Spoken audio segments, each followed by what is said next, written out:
बिस्मिल्लाहिर्रहमानिर्रहीम। रमज़ानुल मुबारक में इबादत का मामूल। सहरी में जल्दी उठें और नमाज तहज्जुद का मामूल बनाएं। बिला उज़र रोज़ा बिल्कुल ना छोड़ें।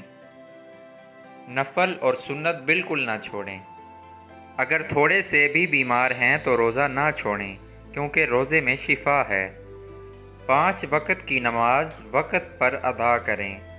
असर और इशा की नमाज की सुन्नतों को बाकायदगी से अदा करें। जितना ज़्यादा हो सके सदका अदा करें।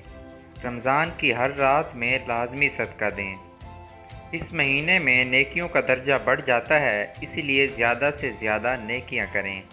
अपने हमसायों का ख्याल रखना भी बहुत बड़ी इबादत है। अल्लाह पाक आपको और हम सबको हमेशा तौफीक अता फरमाए।